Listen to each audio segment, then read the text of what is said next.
Saudara, di tengah bergulirnya kasus dugaan fitnah ijazah Jokowi di Polda Metro Jaya, kubu Roy Suryo yang tergabung dalam Bon Jowi mengadukan sengketa ijazah ke Komisi Informasi Pusat.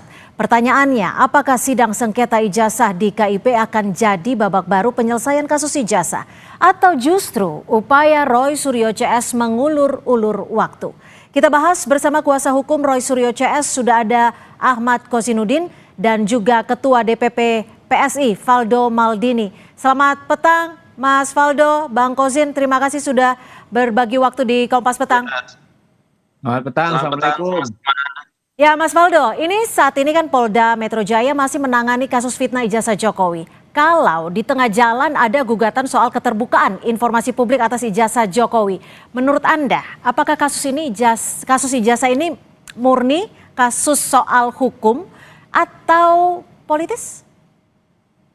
Iya, makasih Mbak Cynthia. Pertama, PSI kan percaya penuh ya kepada lembaga negara, terutama penegak hukum. Ini berkali-kali kami tegaskan dalam menangani kasus apapun, termasuk perkara yang melibatkan Pak Roy. Karena itu penting untuk kita tegaskan, sudah saatnya kita berhenti menuduh seolah-olah ijazah yang dimiliki oleh Pak Jokowi itu palsu. Itu kan sudah diuji bertahun-tahun, tidak pernah terbukti, menguras tenaga kita saja, dan saya kira masyarakat juga udah mulai aware soal ini bahwa ini merupakan polemik yang tidak berkesudahan.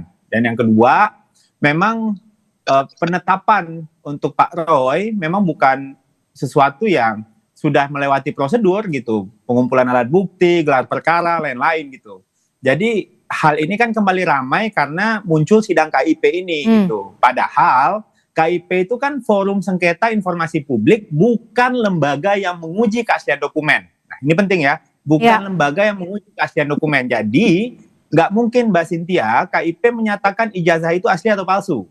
Jadi, ini bisa memang ada giringan opini seolah-olah sidang KIP itu membuktikan kepalsuan. Padahal itu bukan kesimpulan hukum. Jadinya ini jadi narasi politik. PSI melihat ini adalah pola yang sama, Mbak, setiap kali isu ini jalan gitu loh. Karena ketika bukti nggak ditemukan, narasinya tuh dipindah lagi nih ke opini publik.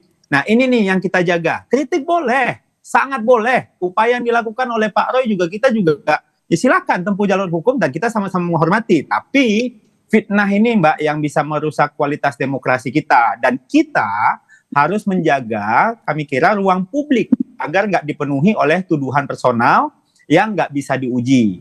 Dan kita harus tegas di sini nih, karena demokrasi butuh oposisi, butuh kritik, dan butuh juga pengawasan. Tapi demokrasi itu bisa hancur apabila ada tuduhan-tuduhan yang tidak berdasar, yang dianggap wajar. Jadi hari ini, ya Pak Jokowi sedang banyak difitnah bagi kami, bisa jadi besok entah siapa lagi. Makanya PSI konsisten, bukan untuk membela personal saja, tapi membela standar berpikir agar kita tetap sama-sama waras. Oke, Bang Kozin. Baik, kami tangkap. Bang Kozin, jika disebut fitnah, jika disebut menggunakan pola yang sama, apakah dari Anda sendiri melalui sidang KIP ini, kubu Anda merasa bisa mendapatkan akses untuk melihat ijazah asli Jokowi? Baik, yang pertama ya, bahwa perkara ini menjadi lama, panjang, dan melelahkan, menguras energi anak bangsa, bahkan belakangan partai yang bernama PSI ikut-ikutan nimbrung, ikut mengulurkan tenaganya padahal juga tidak dibutuhkan dalam kasus ini. Itu sebab pangkalnya adalah karena adanya egoisme seorang Joko Widodo yang berulang kali diminta untuk menunjukkan ijazahnya, selalu berdalih apa kewenangan rakyat untuk meminta dan apa kewajiban saudara Joko Widodo untuk melihatkan itu kepada rakyat. Padahal pada saat yang bersamaan seorang hakim Mahkamah Konstitusi, Pak Asrul Sani, itu telah memberikan contoh teladan yang sangat apik sekali ya, sikap seorang negarawan yang terlepas tidak ada kewajiban hukum bagi Pak Asrul Sani untuk menunjukkan itu, dan tidak ada hak juga mungkin publik menuntut untuk ditunjukkan, tetapi hakim Mahkamah Konstitusi dengan legowo memberikan teladan yang baik sehingga persoalan itu tidak perlu menguras energi anak bangsa dan tidak perlu melibatkan PSI untuk nimbrung di kasusnya Pak Asrul Sani begitu. Sehingga cara yang ditempuh saudara Joko Widodo inilah yang keliru begitu, ingin meyakinkan publik ijazah saudara Joko Widodo asli, tapi caranya dengan memenjarakan rakyatnya, memenjarakan anak bangsa yang berusaha menggunakan nalar kritis untuk meneliti. Yang kedua, memang kami tidak berkecimpung di urusan KIP, tetapi kami sangat mengapresiasi setiap tindakan dari setiap anak bangsa yang memang ingin masalah ini terurai. Karena soal ijazah ini tak ansih tentang selembar dokumen, tetapi ijazah tersebut pernah digunakan dalam pencalonan dalam kerangka memenuhi ketentuan pasal 169 Undang-Undang Pemilu, dan juga berhasil menempatkan Saudara Joko Widodo menjadi pejabat publik. Alhasil bahkan pejabat publik 2 periode sebagai Presiden Republik Indonesia. Artinya kawan-kawan yang ada di Bon Jowi, ya bongkar ijazah Jokowi itu, ingin memberikan peran aktif untuk memperbaiki kinerja bangsa, khususnya dalam hukum kearsipan, karena bagaimanapun segala hal yang berkaitan dengan tata cara dan syarat administratif pencalonan itu harus terjaga. Dan nanti itu akan menjadi kaitan tentang apakah sebuah dokumen itu benar atau tidak, tentu arsip atau administrasi terjaga atau tidak begitu. Dan teman-teman yang ada di KIP justru mengkonfirmasi, menguatkan hasil penelitian klien kami, ya sebagaimana disampaikan oleh Saudara Roy Suryo, bahwa ijazah tersebut 99,9% palsu, atau meminjam ungkapan yang disampaikan oleh Rismon Sianipar. Ya, tapi gini, saya ke Mas Waldo. Mas Waldo, jika disebutkan bahwa ini adalah ego Jokowi sehingga tidak membuka ijazah asli Jokowi, dan juga ada sidang KIP yang sampai sekarang polisi juga maju mundur terkesan soal penahanan Roy Suryo CS, apa tanggapan Anda? Tapi usai jeda, kita masih akan kembali membahasnya. Dan kita masih membahas soal keberlanjutan kasus ijazah Joko Widodo. Seakan tidak pernah padam kasus ijazah Jokowi ini. Lalu selain ada sidang KIP, sampai sekarang polisi juga terkesan maju mundur soal penahanan Roy Suryo CS meski sudah diperiksa sebagai tersangka. Mas Waldo, tanggapan Anda sebagai publik menilai ini ada tekanan politik. Gimana Mas Waldo? Ya, dari awal sikap kami jelas bahwa kita menghormati proses hukum, mempercayai aparat penegak hukum, dan menghormati siapapun yang berperkara di hukum Indonesia. Jadi siapapun ya kita tinggal tunggu proses hukumnya saja. Tapi yang ingin saya juga jawab adalah bahwa kita ini nggak bisa membiarkan Republik ini tersandera sama isu yang sama. Berkali-kali, ini udah 11 tahun. Jika memang isu ini sama, seakan tidak pernah padam, apakah memungkinkan agar ini segera usai, segera saja ditunjukkan? Seperti yang tadi disampaikan Bang Kosin, mungkin bisa mencontoh Arsul Sani. Ya, kan ini logiknya gini Mbak, Anda yang nuduh, kenapa Anda harus meminta kita yang buktiin gitu loh. Kan ini makanya proses ini ada dan berjalan. Ini kan logikanya kebalik.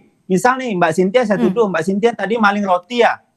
Loh, ini nggak ada. Justru Mbak, harusnya kan saya yang buktikan bahwa Mbak lagi maling gitu loh. Nah, kasus ini begitu Mbak. Jadi ini aneh sekali logikanya, orang yang dituduh harus membuktikan. Nah, ada proses hukum jalan nih gitu. Jadi sebenarnya kalau melihat kasus ini, yang palsu itu bukan ijazahnya, tapi narasi-narasi yang muncul ini yang palsu. Baik, gitu loh. Kami tangkap. Lalu Bang Kozin, saya langsung ke Bang Kozin ya.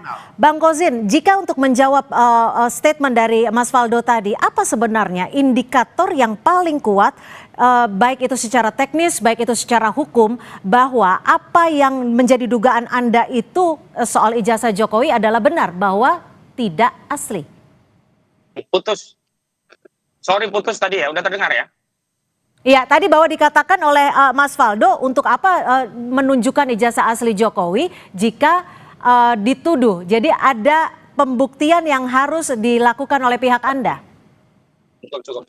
Narasi Bung Faldo itu kan narasi yang berulang, yang sangat menyembuhkan dan terbukti tidak bisa meyakinkan publik untuk menghentikan keyakinan mereka bahwa ijazah saudara Joko Widodo itu bermasalah. Gitu. Tambah lagi setelah ada Arsul Sani makin meyakinkan publik, secara teknis harusnya dengan menunjukkan itu sederhana, tapi diulur-ulur begitu. Apa sih mau disembunyikan dari Republik ini soal selembar dokumen? Selanjutnya memang masalah ini menjadi lama, panjang, dan melelahkan itu bukan karena ulah pengkritik, justru Joko Widodo sendiri yang kemudian memasukkan ke proses hukum 30 April yang lalu begitu. Dan saya justru tidak menghormati proses hukum di Polda ini ya, karena pada saat yang bersamaan dugaan kepalsuan ijazah itu di Barreskrim Mabes Polri justru dihentikan. Ini yang kemudian kami tangkap, kriminalisasi ini dilayani oleh polisi dengan cara apa? Menghentikan kasus laporan masyarakat tentang dugaan ijazah palsu di Barreskrim, pada saat sama melanjutkan proses di Polda sampai hari ini klien kami pun jadi tersangka. Jadi apa sih yang mau dipamerkan kepada penduduk di negeri ini kalau perlakuan terhadap anak bangsa itu berbeda. Dan kalau kita bicara tentang lama, itu justru yang ditanya harusnya Saudara Joko Widodo.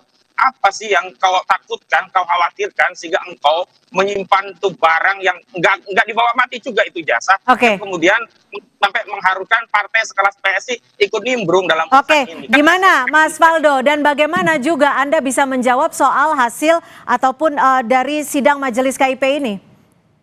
Oh iya, kalau partai sekelas PSI emang berkelas, Mbak. Bahwa kita itu paling anti sama orang-orang yang ngabisin waktunya, bikin capek publik, narasinya berulang-ulang kayak kaset rusak, nggak ada buktinya. Oleh karena itu, ini negara sudah memastikan ijazah itu sah. Yang nggak sah itu narasi yang dibuat oleh teman-teman ini. Jadi Indonesia ini kegedean. Anda menanggapi soal hasil dari KIP, soal pemusnahan dokumen bagaimana?